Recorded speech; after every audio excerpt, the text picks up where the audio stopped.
Halo, selamat pagi buat kita semua. Semoga semuanya selalu sehat dan tetap menjaga kesehatan. Nah, hari ini kita kembali lagi belajar IPA untuk materi siklus menstruasi bersama Ibu Tumorang. Jangan lupa untuk menyiapkan alat tulis dan catat kembali isi video ini ke dalam bukunya ya nak ya. Nah, cerita menstruasi.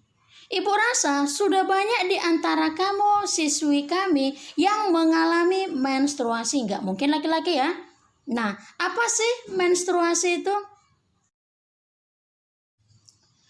Menstruasi atau sering disebut dengan haid ataupun datang bulan. Atau bahasa kita datang tamu, bocor.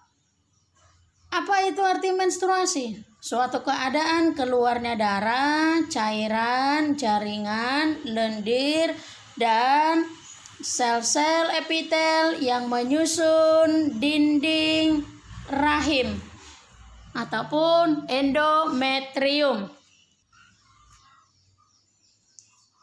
Menstruasi ini terjadi kenapa? Karena ovum yang sudah ada di opiduk tidak dibuahi oleh sel sperma. Jadi artinya siklus menstruasi ini berarti karena si perempuan gak hamil. Di mana menstruasi ini terjadi kurang lebih sekitar setiap 28 hari. Hormon apa sajakah yang berperan dalam proses menstruasi?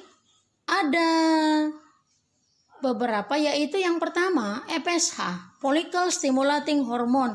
Ini berperan untuk merangsang pembentukan folikel. Yang kedua ada LH, Luteinizing Hormone, yang memproduksi estrogen. Yang ketiga ada estrogen, dan yang keempat ada progesteron, dan yang terakhir gonadotropin releasing hormone atau GnRH. Kita lanjut. Untuk fase-fase dalam menstruasi ada 4. Yang pertama nanti disebut dengan fase menstruasi. Yang kedua praovulasi atau folikular.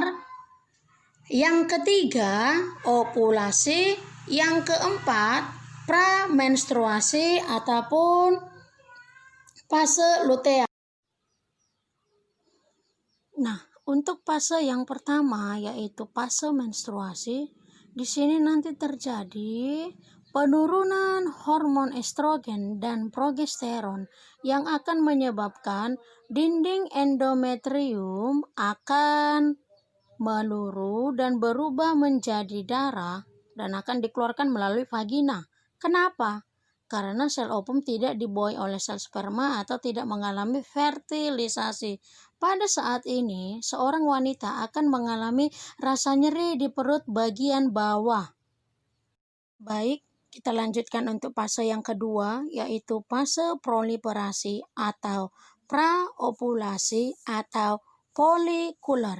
Di sini terjadi perkembangan folikel di dalam ovarium yang dipengaruhi oleh hormon FSH.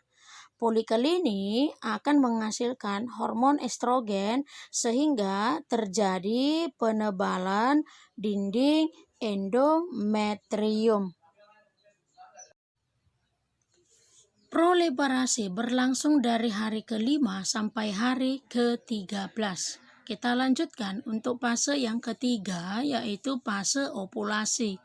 Di sini terjadi proses pelepasan sel ovum dari folikel di dalam ovarium dan akan ditempatkan di opiduk. Hal ini terjadi karena terjadi peningkatan hormon LH yang dipacu oleh estrogen. Kemudian ovum tadi siap untuk dibuahi oleh sel sperma. Proses ini berlangsung pada hari ke-14. Baik, kita lanjutkan untuk fase yang keempat, luteal ataupun pasca ovulasi atau pramenstruasi. Di sini Follicle degrad atau yang matang tadi menghasilkan sel ovum dan berubah menjadi corpus luteum. Corpus luteum menghasilkan hormon progesteron.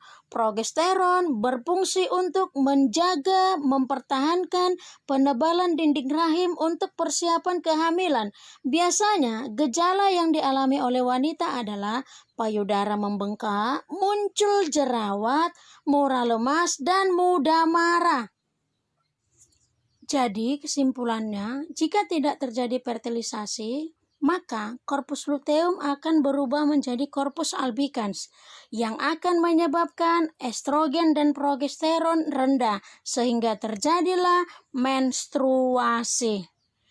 Menstruasi akan berputar setiap bulannya dan akan berhenti ketika wanita berumur 40 tahun ke atas. Itulah yang disebut dengan istilah menopause.